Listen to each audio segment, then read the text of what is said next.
Yeah, so I was here last night and we talked a little bit about, all of you know, we went to Moldova a couple weeks ago over the Easter break. And so, just wanted to let you guys know how that went. It was an amazing trip. I'll just speak personally for myself. I had an absolute blast. It was tiring, it was trying, it was long, long days, but in the end, watching the students come out and knowing that there was some stuff that they were nervous of, not knowing all of the conditions that we were walking into, not knowing what exactly we were going to be doing.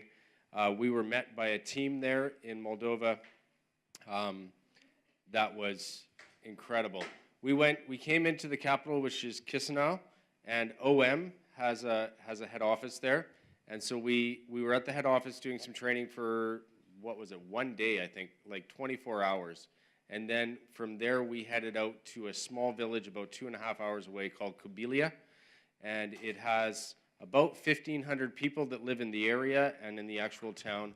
But for myself, it was crazy. It was as though you were walking back in time probably about 100 years, where a lot of the houses, like we were fortunate enough in the building we were staying in, which was the church, to have showers and toilets and all of the amenities that we needed. But some of the houses, you would walk in there and they had no running water inside the house. There was outhouses or bathrooms outside that they used. And they just live a simple life. They grow their own vegetables or their own and fruit for living, and it was really kind of nostalgic because I come from a town not quite that primitive, but in northern Canada is where I grew up, where we had lots of muddy streets and the houses were very warm and people lived a simpler life. But so that was for me, and we worked with the church for 5 days. There we did some practical work at the church, getting that ready. One of the cool things that I found about the practical work was most people have a well on their property, and they draw water from that well on a daily basis. That's where they get their water from. So the church had bought a house, and they were refinishing it and refurbishing it to be a church, and they had a well put in, and there was the property is lined with a fence. And what they wanted to do was make a community well. And so they put in a new well right up at the sidewalk, cut the fence out so that the entire community could use a new well with fresh water. And I thought that was a pretty cool thing. And then as well, we did other things in that town. We did some home visits, and we did some work with kids, and we did some work with youth there, and had some training time and time to hang out. But one of the reasons I wanted to Daniel and I wanted to do a missions trip this year when we first sat down in September was coming from OM and knowing what is happening with visas and stuff in the country. I remember sitting with another coworker of mine named Kirk, and we were talking about the effects of tightening up on visas and what that means for OM bringing people in, what that means for churches who rely on people from OM or other organizations to work in their churches. And it really, as we were chatting one day, it really became apparent, and we started talking about there's going to be a very large need for the churches that are in Ireland to kind of step up to the plate to take on the responsibilities that I think a lot of churches rely on outsiders to do, which is something that, we see a lot of stuff in our church where people are from here or have lived here for a long time that are taking leadership. But there's a lot of churches around the world or around the country that actually rely solely on people from other organizations or outside of the country to do church. And so the best way to kind of allow this change to happen with the reality of the visas is to get people involved, and that I think the best way to do that even for long-term work is to get the youth involved in missions, get the youth involved in church so that they grow up in that and they have an understanding of what it means to live a life that is not just missional, but that is in service and becomes part of their everyday life. So if we are not able to bring missionaries into Ireland, maybe we can raise up the people within our country to take over so that they're not as reliant on people from outside. And as well, I think it's great seeing we have a number of people in OM that are going outside of Ireland to do missions outside. So that was kind of the backdrop of why we wanted to do a missions trip with the youth group. And so for myself, that was my motivation, as well as to challenge kids. I went on a missions trip when I was a young kid, about these guys' age, 15 years old, and it was quite impactful for me that I understand it and think about it even to this day. But we'll let you talk to some of the youth and what they did. So we'll call up Root. Who else wants to come up? Caleb, you can come up. Come on. Come on. Okay, come on, Hannah. One representative. All right. This is the way it is. So, it's okay. Oh, she's coming after all. I will give this to you.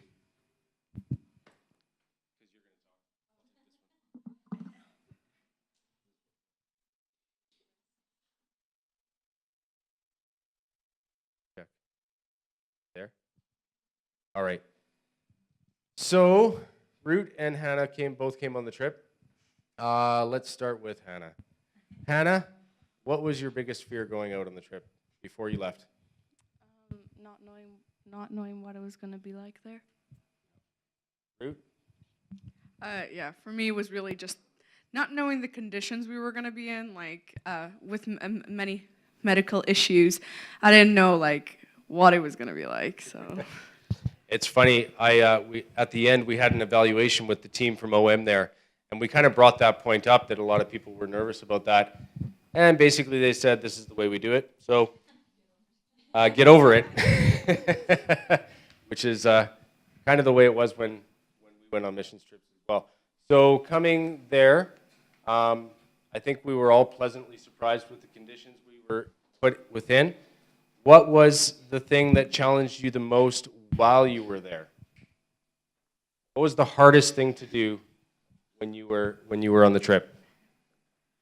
I don't know, like the hardest thing was the communication, I guess, because they speak a different language, so it was the whole matter of like communicating, especially when we were doing kids club. Like it was impossible to like talk to the kids, but they still like would bond with us somehow, which was really cool to see, but that was probably like one of the most difficult things. But dancing doesn't have a language, so yeah. And Root was quite good at that. Hannah, what was the hardest thing that you did there? What was the thing that took the most guts or that you found the most difficult? Well, the food was like really different, so I wasn't used to it, so. But from what I understand, you tried everything? Pretty much? So I understand she's a picky eater from Rumor Mill, and that she tried everything, and the food was quite incredible. Well, maybe quite so incredible. So I guess the last question, what was the thing that you learned the most while being there? What was the thing that you're gonna tell people 30 years from now when you take them on a missions trip? Maybe 20 years from now. 20. Okay, for me, I think like just because we didn't know what conditions we were going to be in, for me, I think one of the things I learned most was just really trusting in God. Because like it was just crazy. We were all so nervous. Like not having a bathroom for a week is tough. So then it was just really trusting in God and continuing doing the work and getting through another day with like 5 hours of sleep was very difficult. So. I think mainly what Ruth said as well, the same thing, just be prepared, trust in God. Good. Well, thank you. I really enjoyed watching the kids go out there, and a lot of them had a lot of apprehension, a lot of things that they were concerned about or didn't know about, and to watch them go in and just kind of commit to what the program they gave us was, and then when they went out and asked us to do things like kids clubs and youth club and visits, everybody stepped up. Most everybody was eager to try, and I saw kids stand out and up in front of 100 kids or 50 kids and lead games and do Bible stories, and some of that stuff I don't even like doing, and yet 15, 16-year-old students were doing it as well. So, Michelle, you want to come up?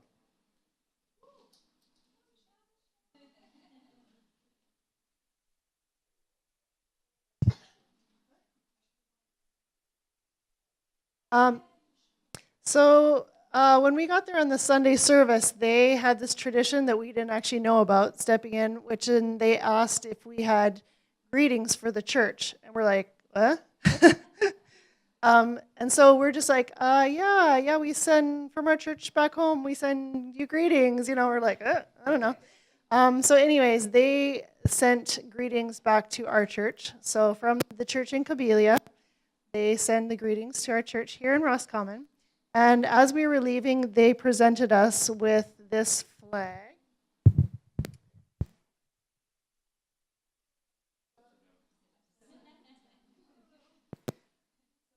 It's inside out.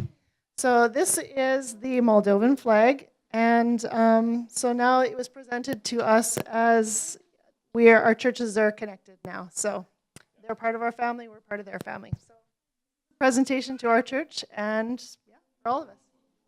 Yeah, I don't think they knew we collected flags, so it was a good present. But yeah, so you can have it, Anna Paula. I think last but not least, we do have a quick video that Daniel put together, and so enjoy that. And anyway, thank you all there was lots of people who donated money, who helped out with bake sales, helped out with the students being able to serve in various things. So the trip was entirely paid for, and then some extra that we were able to leave as a gift with Moldova. So thank you all very much for being part of that.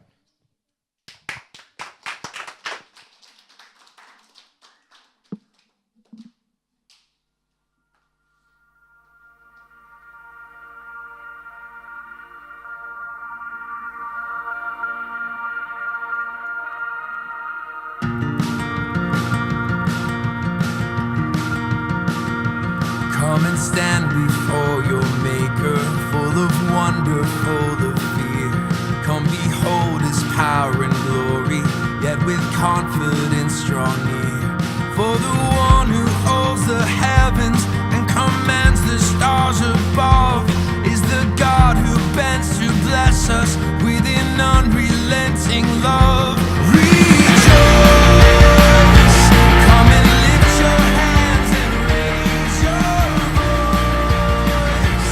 He is worthy of all praise. Rejoice, sing the mercies of your King, and with trembling rejoice.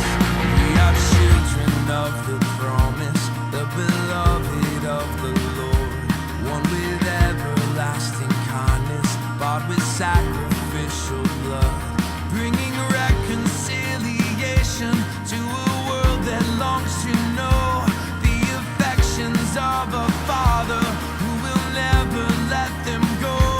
Rejoice, come and lift your hands and raise your voice.